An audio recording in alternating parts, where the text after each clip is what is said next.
तो अब पढ़ लेते हैं मिरर फॉर्मूला। मिरर फॉर्मूला क्या है? पहली बात तो ये बात दिमाग में घुसेड़ लीजिए कि मिरर फॉर्मूला केवल यूज होता है स्फेरिकल मिरर्स के लिए, यानी कि कॉन्वेक्स या कॉनकेव मिरर के लिए।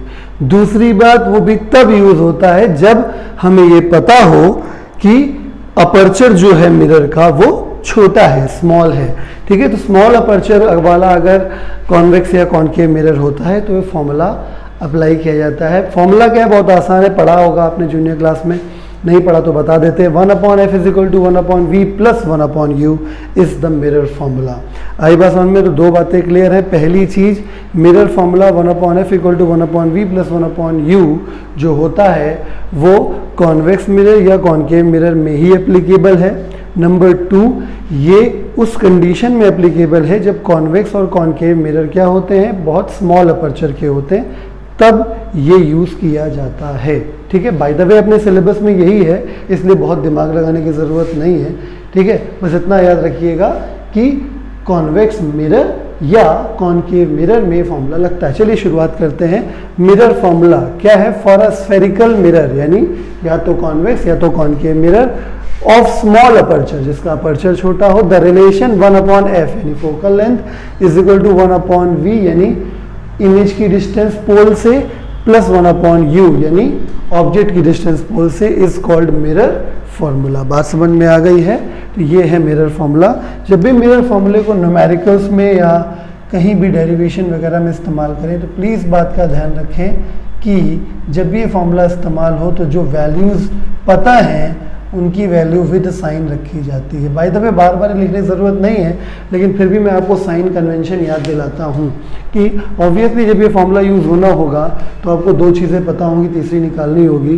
तो जो चीज़ें पता हैं उनका आप वैल्यू विद साइन रखेंगे और तीसरा जो नहीं पता है उसकी वैल्यू ऑटोमेटिकली साइन के साथ आ ही जाएगी। तो चलिए अब लोग डिराइव कर लेते हैं मिरर फॉर्मूला किसके लिए? किसके लिए? किसके लिए? कॉन्वेक्स मिरर के लिए। कॉन्वेक्स मिरर के लिए हम लोग फॉर्मूला डिराइव करेंगे। जैसा कि मैं कह ही चुका हूँ, चाहे कॉन्वेक्स मिरर हो चाहे कॉनकेव मिरर हो, फॉर्मूला वही आना है 1/f = 1/v + 1/u। ठीक है, तो डिराइव करना है, कैसे करना है उसके लिए देखिए सबसे इंपॉर्टेंट बात क्या है? रे ऑप्टिक्स में कहानी का हीरो हमेशा होता है रे डायग्राम। यानी सबसे पहले इंपॉर्टेंट ये होता है कि सही डेरिवेशन करने के लिए सही डायग्राम शुरुआत में बना होना बहुत ज़रूरी है।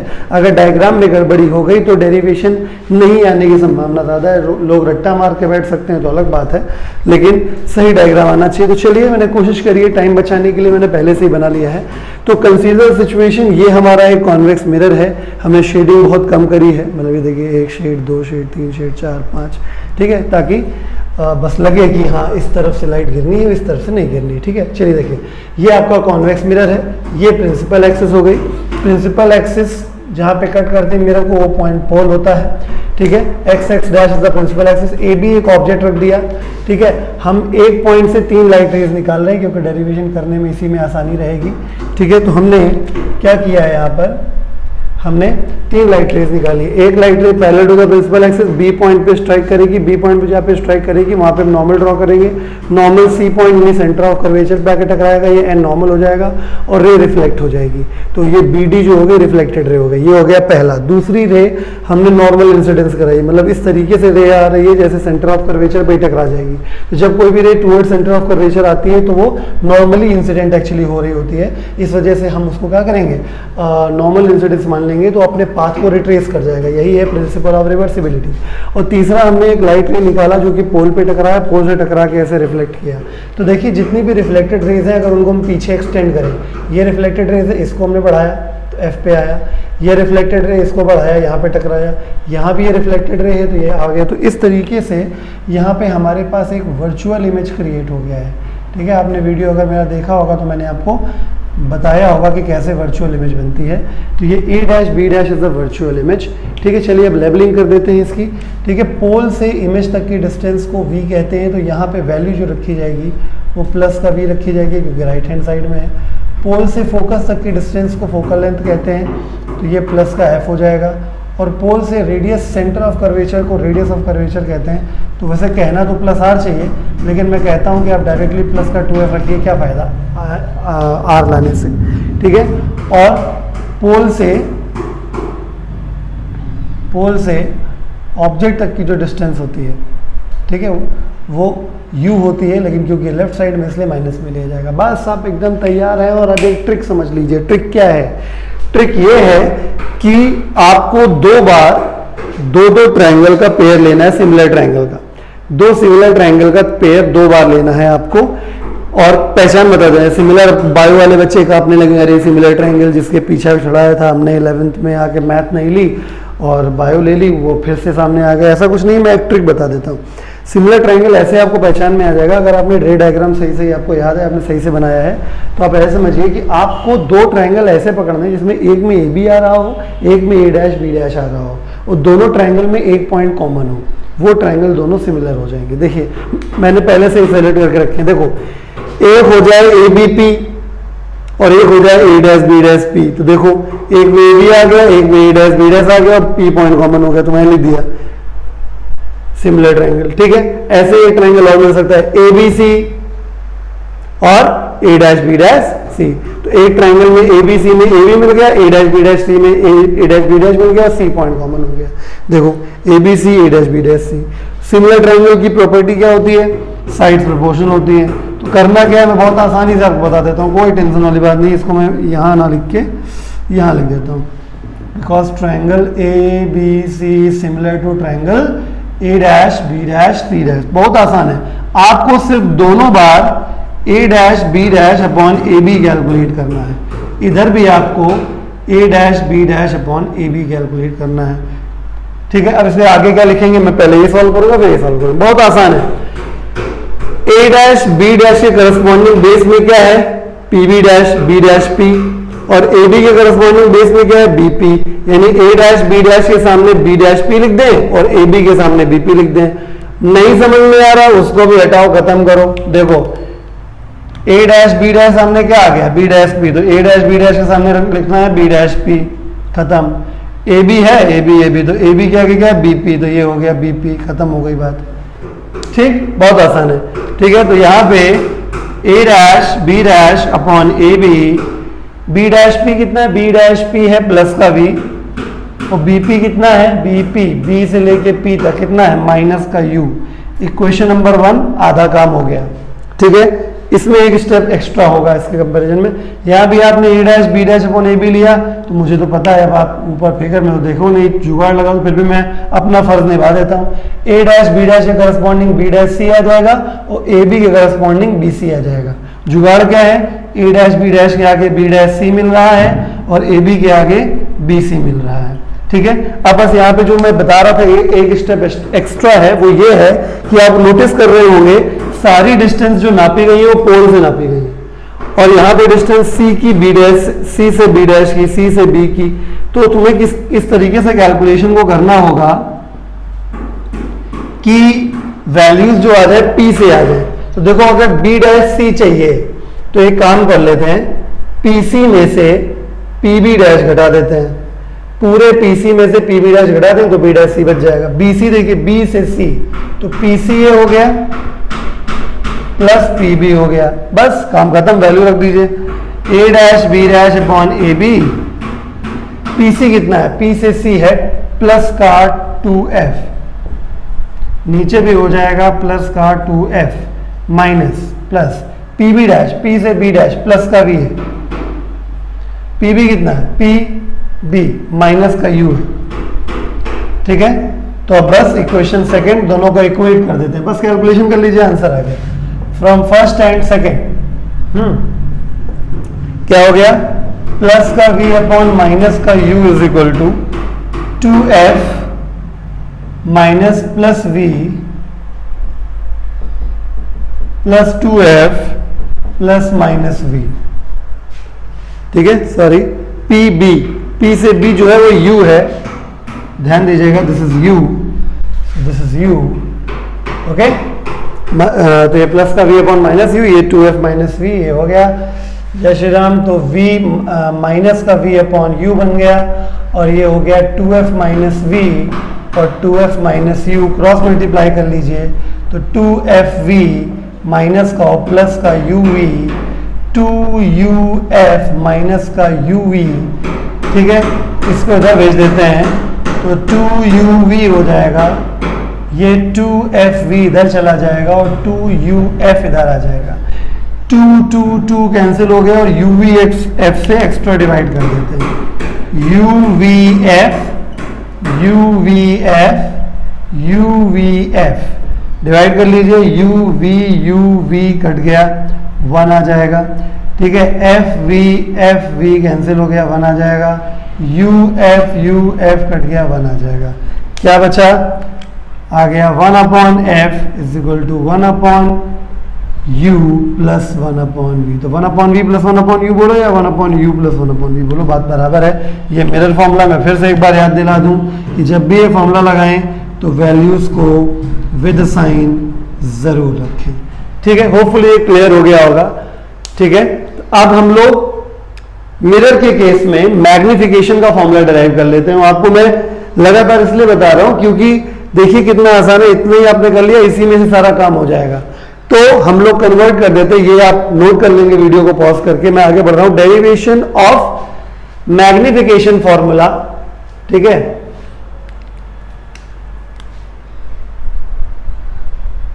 Magnification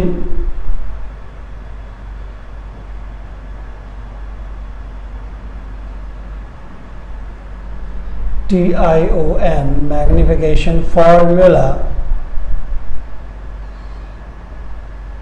for convex mirror. ठीक है, बहुत आसान है, कुछ नहीं करना है, बस ये समझिए कि यहां से ये हो गई ऑब्जेक्ट की हाइट O और ये हो गई इमेज की हाइट I। बस इतना सा खेल है, बाकी पूरा डेरिवेशन हटा दीजिए आप, कुछ नहीं करना है, कुछ भी नहीं। ये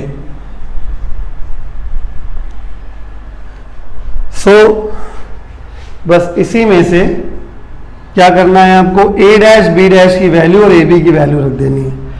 A' B' की वैल्यू क्या है? प्लस का I है, क्योंकि ऊपर की तरफ है, देखिए प्लस में है, और ये भी प्लस का O होगा, तो ये प्लस का A भी O हो गया। ठीक है, तो यहां से I/O is equal to minus का V/U आ गया। क्योंकि I/O ही मैग्निफिकेशन होता है, इसलिए मैग्निफिकेशन का फॉर्मूला मिरर के केस में M is equal to minus V/U आएगा। मैं फिर से यहाँ क्लियर करता हूँ। ठीक है, कि जब भी वैल्यू रखें विद साइन रखें, जिसकी जिसकी दी गई हो उनकी वैल्यू विद साइन रखें, जिसकी वैल्यू निकालनी होगी उसका साइन मत रखिएगा, आंसर ऑटोमेटिकली विद साइन आ जाएगा। ठीक है, टेक्निक ट्रिक दो अलग अलग केसेस, अब कॉनकेव के लिए भी अलग अलग होगा। ठीक है, लेकिन कॉनकेव के लिए दो केसेस में डेरिवेशन होता है, लेकिन आंसर दोनों बार सेम आता है, ट्रिक दोनों बार सेम रहती है। ठीक है, एक आध दो स्टेप चेंज होते हैं। ठीक है, वो अगर डायग्राम आपने सही बनाया तो एकदम सही लगेगा। तो चलिए, हमने पहले से ही कराया रखा हुआ है, जल्दी समझा रहे थे क्योंकि अभी तो आपको मैंने कॉनकेव कॉन्वेक्स मिरर के लिए समझाए है। तो सेम कंसेप्ट है, सेम ट्रिक है, सेम सब कुछ है, बस अब की बार मिरर कौन सा है? कॉनकेव मिरर है। कॉनकेव मिरर में एक्चुअली दो केस होते हैं। रे डायग्राम वाला बेसिक का वीडियो देखिएगा, मैंने इसमें बताया है कि रे डायग्राम में ये बताया है कि कॉनकेव मिरर जो होता है वो रियल इमेज भी बना सकता है, वर्चुअल इमेज भी बना सकता है। तो कॉनकेव के केस में दो केस बनते हैं, तो इसलिए मैं मेंशन करके काम करा रहा हूँ। ठीक है, कि डेरिवेशन अगर मेंशन किए बिना आपको पेपर में आ जाता है तो कोई दिक्कत नहीं, कुछ भी कर दीजिए, लेकिन अगर मेंशन करके आता है तो फिर आपको उसी हिसाब से करना पड़ेगा। टेक्निक सेम रहेगी, केवल डायग्राम में फर्क पड़ता है, अभी आपको खुद पता चल जाएगा, बहुत आसान है। तो डरिएगा नहीं, पहले से करा रखा, बहुत ही आसान है, एग्जैक्टली वही है जो पीछे भी करके आए हैं कॉन्वेक्स के लिए। तो derivation of mirror formula for concave mirror when real image is formed. देखिए, सबसे पहले कहानी का हीरो रे डायग्राम, ये हमारा कॉनकेव मिरर, ये प्रिंसिपल एक्सिस, ये पोल पे टकराई, एक ऑब्जेक्ट ए बी रख दिया, यहाँ से पहली ray parallel to principal axis pass करेगी, कहाँ से? फोकस से। दूसरी रे हमने पोल से गुजार दी, तो रिफ्लेक्ट होने के बाद यहाँ पे इसको स्ट्राइक कर गई। एक लाइट रे सेंटर ऑफ कर्वेचर से हम लेके गए, तो प्रिंसिपल और रिवर्सिबिलिटी के हिसाब से फिर वापस चली गई, तो तीनों रे इस पॉइंट पे कट करी, यानी ए का इमेज ए डैश यहाँ बनेगा, तो इसके वर्टिकली नीचे बी था तो वैसे ही वर्टिकली ऊपर बी डैश बन जाएगा, यानी रियल एंड इन्वर्टेड इमेज बनती है। वैसे भी रियल इमेज हमेशा इन्वर्टेड होती है। पोल से फोकस तक के डिस्टेंस को माइनस एफ लिखेंगे, पोल से लेके ऑब्जेक्ट तक के इमेज तक के डिस्टेंस को माइनस वी लिखेंगे, पोल से सेंटर ऑफ कर्वेचर तक को माइनस आर लिखेंगे, इसको माइनस 2f लिखा जाएगा, और पोल से ऑब्जेक्ट तक के डिस्टेंस को माइनस यू लिखेंगे। तरीका फिर से वही है, आपको दो ट्राइंगल के दो पेयर उठाने, जिसमें एक ट्राइंगल में ए बी और एक ट्राइंगल में ए डैश बी डैश हो और एक पॉइंट कॉमन हो। तो देखिए एक ट्राइंगल मिला ए बी पी और एक मिला ए डैश बी डैश पी, दूसरा ट्राइंगल मिला ए बी सी और दूसरा ए डैश बी डैश सी, बस खत्म।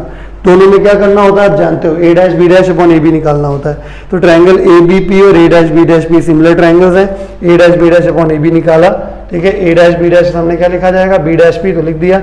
ए बी के सामने क्या लिखा जाएगा, बी पी, तो बी पी लिख दिया। बी डैश पी की वैल्यू देखिए, बी डैश पी की वैल्यू जो है वो माइनस का वी रख दिया, और बी से लेके पी तक ये वैल्यू कितनी है, माइनस यू ये रख दिया। क्वेश्चन नंबर 1 का काम खत्म हो गया। अब आ जाइए दूसरे ट्राइंगल में, ए डैश बी डैश के सामने क्या लिखना है, बी डैश सी लिख देना, लिख दिया, और ए बी के सामने क्या लिखना है, बी सी लिखना है, लिख दिया। अब इसमें भी पिछली बार भी यही हुआ था कि सारी डिस्टेंस एक्चुअली पोल से होती है, इसमें देखिए सब डिस्टेंस पोल से थी तो आराम हो गया, लेकिन इसमें कोई भी डिस्टेंस पोल से नहीं, तो इसलिए जुगाड़ लगाना पड़ता है। तो बी डैश सी को बनाने के लिए पहले p c minus p B dash कर दिया, और बी सी को बनाने के लिए p B minus p c कर दिया, वैल्यू रख दिया, a dash B dash upon a b दोनों आ गए, बराबर कर दिया, सॉल्व कर लिया। अल्टीमेटली क्या होता है, 2 से डिवाइड होता है, मतलब कैंसिल हो जाता है, और यू वी एफ से कॉमनली डिवाइड कर देते तो ये आ जाता है। फॉर्मूला जब भी यूज करेंगे न्यूमेरिकल डेरिवेशन में तो विद साइन कन्वेंशन यूज करेंगे। फिर देखिए फिर फॉर्मूला वही आ गया है ना, लीनियर मैग्निफिकेशन का भी फॉर्मूला देखिएगा वही आएगा, ठीक है, माइनस का वी अपॉन यू। तो हमने शॉर्ट में कर दिया है derivation of magnification formula for concave mirror when real image is formed. तो मैंने पिछले भी केस में यही बताया था कि केवल इतना वाला केस जो है इसी को उठा लीजिए, बाकी आपका काम हो गया। बस करना क्या है, ऑब्जेक्ट डिस्टेंस को आपको ओ मानना है, वो भी प्लस का, और इमेज क्योंकि इन्वर्टेड बनी हुई है तो माइनस का आई मानना पड़ेगा। आगे बात समझ में, तो ये हो गया माइनस का आई, वो ये हो गया प्लस का ओ। तो ट्राइंगल ए बी पी और triangle a dash B dash p यही वाला उठा लिया सीधे, तो ए dash B dash upon a b करेंगे, तो ए डैश बी डैश के आगे बी डैश पी और ए बी बी के आगे बी पी कर देंगे, वैल्यू रख देंगे सबकी। आई बाई ओ की value minus V upon U, क्योंकि आई बाई ओ मैग्निफिकेशन होता है इसलिए M is equal to minus V upon U. फिर से वही बात, जब भी फॉर्मूले को इस्तेमाल करें तो विद साइन सारी वैल्यूज को रखें, जो वैल्यू निकालनी है उसको छोड़कर, क्योंकि वो कैलकुलेशन होने के बाद ऑटोमेटिकली अपने साइन के साथ आ जाएगी। तो चलिए भाई अब तीसरा केस देख लेते हैं, derivation of mirror formula for concave mirror when virtual image is formed. अभी जब पीछे वाला जस्ट कराया उसमें क्या था, when real image is formed, इस केस में वर्चुअल इमेज इज फॉर्म्ड। ये केस थोड़ा सा कैलकुलेटिव ज्यादा, बट स्टेप्स ट्रिक्स सब कुछ वही है, ठीक है। सही डेरिवेशन के लिए सही डायग्राम की रिक्वायरमेंट है। शुरुआत करते हैं, कंसीडर सिचुएशन, ये हमारा कॉनकेव मिरर है, ये प्रिंसिपल एक्सिस है, ठीक है, ये पोल है और ये फोकस है, ये सेंटर ऑफ कर्वेचर है। जब फोकस और पोल के बीच में ऑब्जेक्ट को रखा जाता है तब इमेज जो होती है वो virtual erect magnified behind the mirror बनती है। तो चलिए डायग्राम समझा देते हैं आपको। डायग्राम में ये है कि एक ऑब्जेक्ट ए बी हमने लिया, फोकस और पोल के बीच में, ये याद रखने की बात है, गलती नहीं होनी चाहिए। पोल और फोकस के बीच में ये parallel to principal axis light ray जा रही है, रिफ्लेक्ट होकर फोकस से पास हो जाएगी, तो इसको डॉट डॉट करके आगे बढ़ा दिया। एक लाइट रे को इस तरीके से मिरर पे गिराया कि वो सेंटर ऑफ कर्वेचर जाएगी, यानी एक तरीके से ये नॉर्मल इंसिडेंस हुआ, इसको डॉट डॉट करके बढ़ाया तो वहीं मीट किया। उसके बाद एक लाइट रे को हमने पोल से गिराया और यहाँ से ऐसे रिफ्लेक्ट होकर चला गया, तो इसको भी डॉट डॉट करके पीछे बढ़ाया, यही मिला, यानी image A dash B dash बन गई। पोल से इमेज तक प्लस का वी क्योंकि राइट साइड में, पोल से ऑब्जेक्ट तक माइनस का यू लेफ्ट साइड में, पोल से एफ तक माइनस का एफ लेफ्ट साइड में, पोल से centre of curvature minus R यानी माइनस 2f लेफ्ट साइड में। अब यहाँ पे एक एडिशनल चीज जो करनी पड़ती है वो ये है कि हम ए बी के पैरेलल एम एन को एक ऑब्जेक्ट जैसा फिलहाल मतलब हमने एक कंस्ट्रक्शन कर दिया है एम एन का। इससे फायदा ये होगा कि हमें ट्राइंगल सिलेक्ट करने में आसानी हो जाएगी। याद है ना, दो सिमिलर ट्राइंगल, तो एक ट्राइंगल हो जाएगा एम एन एफ और एक हो जाएगा ए डैश बी डैश एफ, ठीक है, और एक हो जाएगा ए बी सी और एक हो जाएगा ए डैश बी डैश सी, ठीक है ना। तो देखिएगा M N F, triangle M N F is similar to A dash B dash, M N F is similar to A dash B dash F, ठीक है, समझ रहे ना। एम एन एफ यानी ये वाला ट्राइंगल और a dash B dash F यानी कि ये वाला ट्राइंगल, ठीक है। इसको करने के बाद हम सीधे क्या लिखेंगे, a dash B dash upon a b करना होता है, बस बड़ा आराम से हो जाएगा। ए dash B dash upon a b, तो बस इस समय ए बी की जगह क्या लिख दें, एम एन। देखिए ना, एक हमने एम एन एफ लिया है तो एम एन ये और ए डैश बी डैश, तो ए dash B dash upon m n कर दिया। ठीक है, तो एम एन के करस्पॉन्डिंग एन एफ और ए डैश बी डैश के करस्पॉन्डिंग बी डैश एफ। अब देखिए दो खास बातें यहाँ पे ध्यान रखनी है। पहली बात तो एम एन की वैल्यू ए बी के बराबर, तो अगले स्टेप पे तुरंत M N equal to A B. दूसरी चीज, क्योंकि अपर्चर काफी छोटा है तो एन और पी बहुत क्लोज होते हैं। अंडरस्टूड रखिए, मैं बता चुका हूं अपर्चर छोटा होता है तो एन, भाई जब सोचिए ना कि जब ये बहुत छोटा है, मतलब ये पॉइंट आप खुद इमेजिन करके देखिए, ये पॉइंट एम ना हो कि यहां पे है, तो जब तुम परपेंडिकुलर ड्रॉ करोगे तो एन यही नहीं गिर जाएगा, है ना। तो N is very close to P, इसलिए जहां पे एन है उसको हमने पी कर दिया है। ठीक है, तो ये देखिए ये एन था, इसको मैंने पी कर दिया, बाकी एम एन को हमने ए बी के बराबर कर दिया। तो ठीक है, पहुंच गए आप। यानी ए dash B dash upon m n क्या बन गया, ए dash B dash upon a b. B dash f upon n f क्या बन गया, B dash f upon p f. अब देखिए सारी डिस्टेंस पोल से होती तो पी एफ तो ठीक है, लेकिन बी डैश एफ, तो बी डैश से एफ तक, तो पी बी डैश और पी एफ, तो पी बी डैश और पी एफ, बाकी पी एफ। ठीक है, वैल्यू रख दिया, ये फर्स्ट इक्वेशन आ गया। ठीक है, मतलब ये इकलौता ऐसा केस है जिसमें फर्स्ट इक्वेशन में इतना थोड़ा सा ये मेहनत करनी पड़ जाती है। दूसरा सेम है, बड़ा आसान है, ए बी सी और a dash B dash c. A dash B dash upon a b direct निकलेगा, a dash B dash upon b dash c, a B c में बी सी हो गया डिस्टेंस पोल से, तो बी डैश सी यानी P B dash और P C, ये ठीक है। बी सी, ये बी सी करना है तो p c minus p b, ये कर दिया, वैल्यू रख दिया। A dash B dash upon a b दोनों तरफ आ गया, इसको हमने सॉल्व किया है। 2f स्क्वायर आएगा बीच में, डरिएगा नहीं, कट जाएगा वो, सॉल्व करके फिर से अल्टीमेटली फॉर्मूला वही आ जाएगा। ठीक है, इसको आप प्रॉपरली ऐसे देख लीजिए और स्क्रीन को पॉज करके आप इसको नोट कर सकते हैं। अब क्या बचा, मैग्निफिकेशन का फॉर्मूला का कॉनकेव मिरर के लिए जब वर्चुअल इमेज बनती है तो यहाँ पे दो ट्राइंगल आप उठा लीजिए। कौन कौन से, एन, मतलब डायग्राम वही बना रहेगा।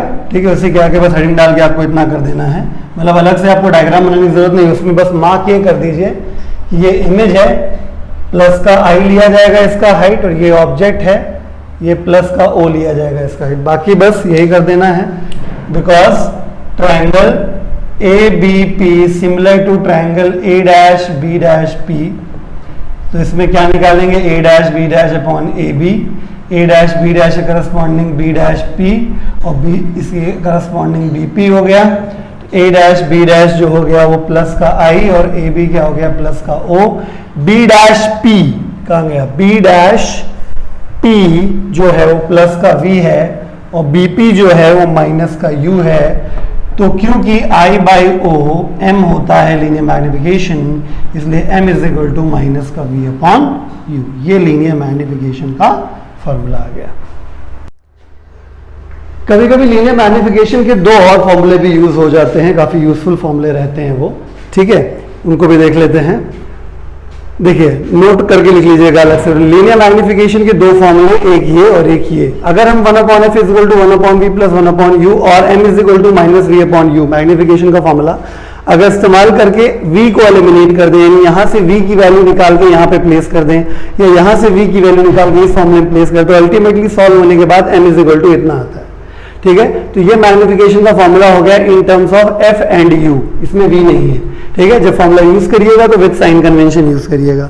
दूसरा भी इसी तरीके से 1 upon F equal to 1 upon V plus 1 upon U है और m is equal to minus V upon U का इस्तेमाल करके अगर हम u को एलिमिनेट कर दें, मतलब u की वैल्यू यहां से निकाल के यहां रख दें या u की वैल्यू यहां से निकाल के यहां रख दें, सॉल्व करने के बाद ये फॉर्मूला आएगा। जब भी इस फॉर्मूले को यूज करें तो विद साइन कन्वेंशन यूज करें।